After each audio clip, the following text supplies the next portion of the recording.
All right, so let's take a look at what's happening on this thing. I know you guys are, the interest on this thing is getting pretty crazy because, you know, I think the objective part of this for me is to show people that almost any car is savable. Because like in the next 10 years, you're going to be seeing a lot more VWs that are like this one that are available to restore, because there's going to be less and less of the ones that are in good shape. So we did put this in off camera right here. This is all, you notice this is really thick steel up here. This isn't, no, this is more than that whole cage, remember, is part of the is the nucleus for a van or for the Type 2. And then the rest is thin sheet metal here. And it's actually within really good shape. It looked really bad. I was looking at it going, man, I don't know if that thing's any good, but actually the metal is actually really solid above where I cut it. So the thing we're gonna do now is actually work on this back frame. And what we're gonna do is we're gonna cut this bracket off right here. And we're gonna take that off. It's just a shock mount. It's not a critical thing. So we're gonna cut that off, and then we're gonna take some plate here. We got this 13 gauge steel plate, and that's a lot thicker than original. So what we're gonna do is we're gonna C-cut the end of it to match, and clamp it to it, and actually just use the plasma cutter and just cut the shape out. And then do two of them the same, and then we'll do both sides of the frame. So we'll end up replacing the outer skin all the way along to the back. And then what we'll do is we'll take plate and we'll make some strips of plate, and then we'll, you know, finish the top of it with that and the bottom with that as well. And maybe heat up and bend the edge on the bottom, as you know, when we get that done. I'm not sure if we're going to do that in the back or not. We'll look at it and make sure, because remember, we're going to have a lot thicker frame, so we may not need that extra little edge that was actually there for strengthening. But we'll cross that bridge when it comes. I did notice somebody commented, and you know, a lot of people watch me do stuff, and a lot of stuff I do by eye, and that's because, like, I used to, when I was masking cars all the time, I could just grab the paper off the wall and pull it and just rip it, and I put it on the window, and it was the exact size of the window. So I just have an eye for that stuff. But again, we do measure everything that's critical. We have measured the front to the rear, from the eye of one of these bolts to the eye of another bolt in the front that's critical, and it is exactly on track. There is no movement here at all. So this is going to go down the road straight, and that's our most important thing. The other things is height this way. We've already checked a lot of those things because our stands are all set evenly. You know that's going to be right too. Everything will be square and straight when we're done. It's really not as difficult as people might think. But when I C-cut this edge, I just look at it and I can just see the angle. I throw a pen on there and then just run it with a plasma cutter by hand, you know, and freehand, and a little bit of trimming, a little bit of grinding, and usually it's dead to the rights. And even if it's a little bit off with a little bit of gap, that can be filled very easily with when you're putting that much weld on. So you kind of want the weld to get between the surfaces a little bit to get full penetration. So anyway, that's how that's going. The back end, we'll see that happen. We're probably going to do those right now. We're also going to do some of the sheet metal repair up here. But as soon as we get all this in place, then we're going to take it to the other end of our shop and put it up on the hoist and do all the welding from underneath that we need to do. So we don't have everything welded yet. When we get it, we're going to get as much as we can from the top, and then it's a lot easier when it's on the lift and you have it at the right level to do a good weld. So that's why we like to do it up there. Like the whole front underneath has to be done, and we have to remove these frame rails to do that. So these temporary frame rails. So And that's going to happen pretty soon here. So come back for that. But this part we're going to get done in this video. We'll talk to you in the next portion. All right, for those of you guys who think frame has to be perfect, you know, look at the shock bracket here. This one's centered on the horseshoe portion, right? It goes underneath. Now let's look at this side over here. That one is to the back edge, and it's twisted a little bit. And that was factory. So we're going to cut them both off at the same time, because I think we're just going to center them. And so the shock is all that is a shock bracket. So probably their newest fabricator, he was in the factory putting those on. That's what I figure.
All right, any questions, anybody?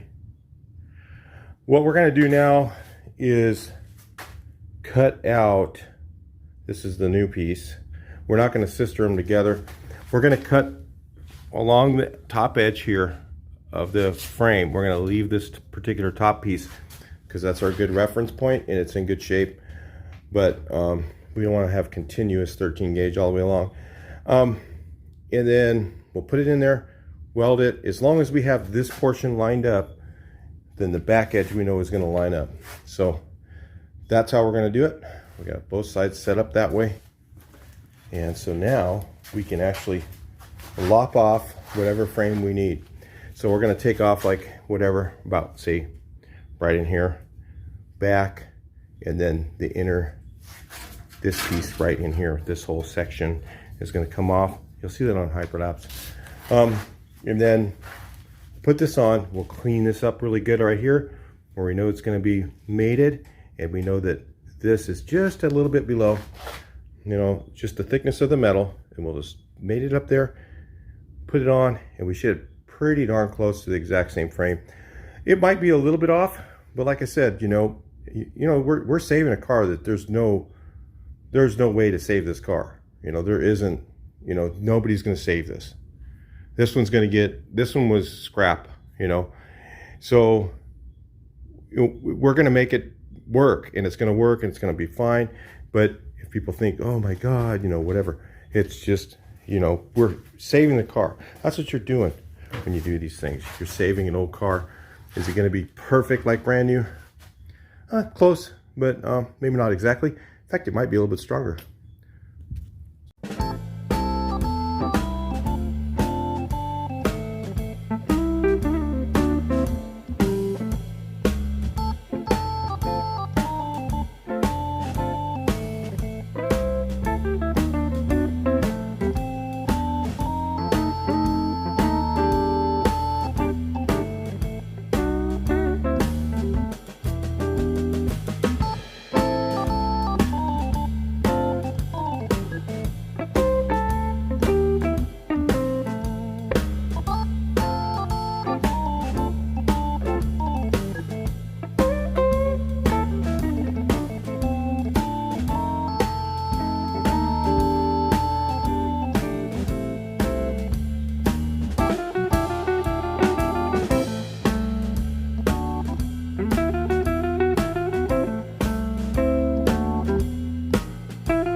Alright, so here's where we're at now. We got this thing.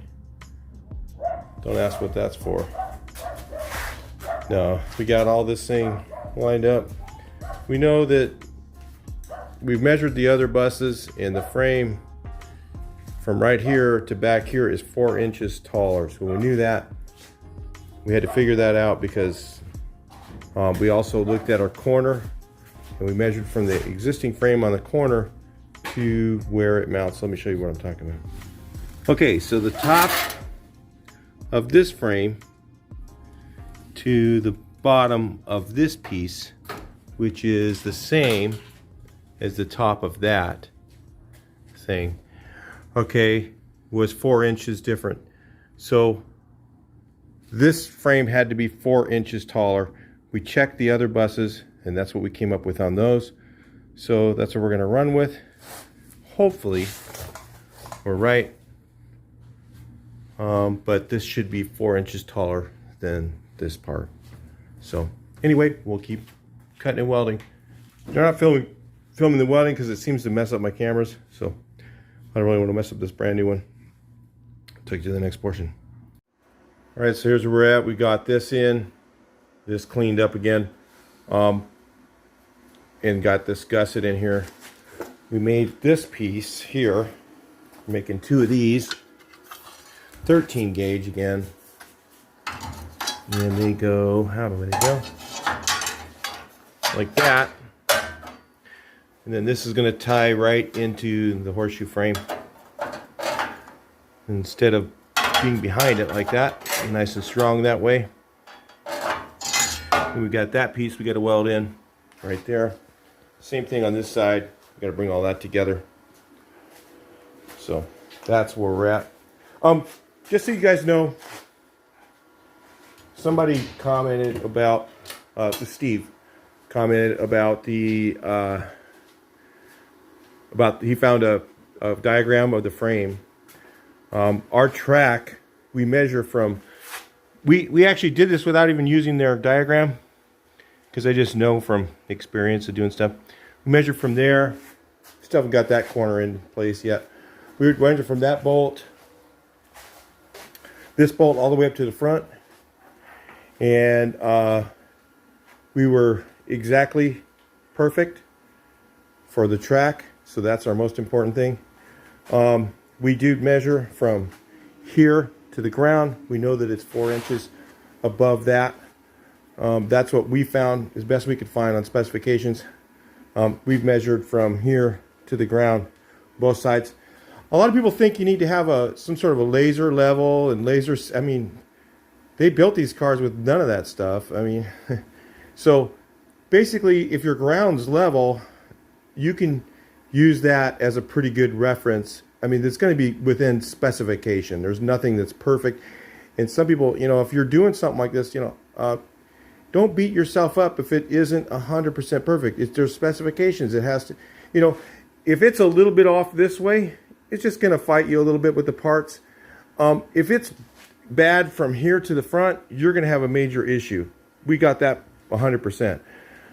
But you could have this be a little bit off. You could have the height be off a little bit in the back, and you could make up for that on other parts. I'm just saying, you know, some people get so critical about everything being 100% perfect. It doesn't necessarily have to be. It has to be within specification, and we checked the frame horn side to side. We've checked from here, the top of this, which they also recommend doing that. I noticed on that diagram, I went, oh, I've already done all those things. So we checked those things. We use the ground as a level. We have our jacks in the same station. They are straight and level as well with the ground. So as long as everything's square and level, it should be just fine. And it should be good enough for something this old that isn't, you know, wasn't like, if it was a BMW brand new car, you'd probably better have a frame bench. I mean, it's going to need to be really tight spec. And this thing had pretty loose specs, I'm sure. So anyway, let's move on. All right, so we got this we're still working on this here real quick. That's where we're at here. Got the top of this thing. This thing kind of a little more grinding to do. We're putting the bottom edge on there now. We just decided with the bumper on there, wanted a little stronger. So that's where we're at.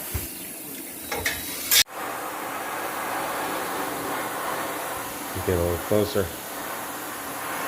How's that? Heat it up and bend it to the shape of the edge. And then sort of get it in the right position. And while it's, you don't have to do it while it's hot, but and you just take the welder and tack it. I'll bring it back. And just tack it in place a little bit as you go. Heat it up. Get it red.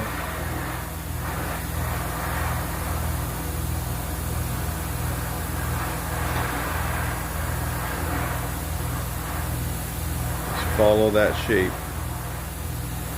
Kind of tuck it under the bottom edge. Like that, so it kind of follows the shape.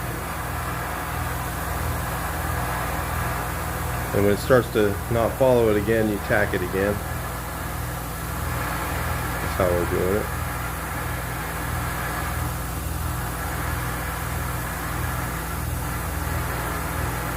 Not like having a torch. How many guys use them anymore? That's how I did all my welding back in the old days. That looks like about right. Oh, let's tighten it up a little bit by hand now. Tack it in place. We end up with this right here, and then just weld it all the way along and all done.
Alright, that's a lot of grinding there.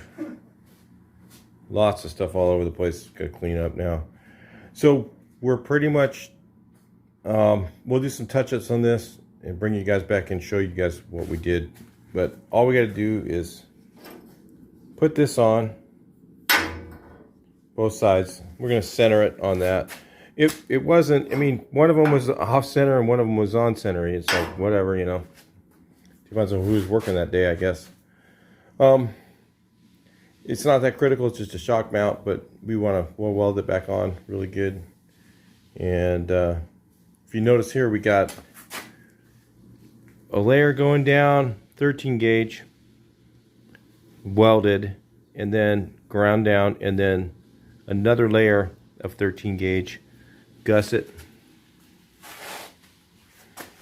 So if anybody's wondering if we're making it strong, I ought to tell you something. This thing is like frame now, where, you know, you need a little bit of movement in here because there's probably going to be some adjusting to do to make sure that the when you put the apron on, you notice I've been fixing that as we go to the apron on here, and that keeps, you know, that needs to line up. So we may need to, you know, bend these in a little bit. I'm not sure exactly. We might be off a half an inch or something on that and the width, because we don't know exactly what the width is supposed to be. But we do know that the height on this and that is the same. We know that the height on this and that is the same. We know that our track is 100% perfect. We know that the eye of this and the eye of that from the ground up are the same. We've measured everything the best we can, and that's really all you need to do to something like this. There's no specific formula that you need to get into some crazy number crunching or anything. It's just, man, you know, make it straight. Concrete, I know friends of mine that have built race cars off concrete, you know, and it came out great. You know, guys who were winning races, not guys who were playing around. I'm not talking about NASCAR going 200 miles an hour. That you might need to have, you know, special equipment. I'm not into that. So, you know, might need to have your everything really, really perfect, frame benches and all that stuff and get everything perfect. But, you know, to go 100 miles an hour, 120 miles an hour, you know, we're not even going there with this. This thing will probably maybe do 60 one day downhill, you know, when the brakes go out going downhill. Yeah, maybe. So that's what I'm saying. You know, you got to think about what you're doing. This thing's way overkill for what we're doing. We still need to weld some of the stuff from underneath. So we're going to put the tranny back in it and roll it over this other shop, and then we're going to raise it back up, you know, temporarily, and we're going to clean up all this here, you know, get all the rust off of there and treat all that. All the metal is in good shape there. There's nothing there that's really thin or anything like that. It just looks bad. We're going to clean up all this. We got to get, you know, and we'll get this thing over the other side. We'll do some more welding. Then we're going to work on the other stuff. Let's just take a look at some of the stuff that needs to be done. All right, we're going to clean this thing here, clean all this up. We're going to do a bunch of patches in here. This is actually, look at that. You know, there's original paint there. It's really, it's a little bit, it's pretty pitted on top, but the really rotten parts, like the ends, we're gonna replace those, replace these pieces here, and then have this piece here ready to go back on once we finish up the frame. And then, like I said, see that right there? We are going to use a tubing.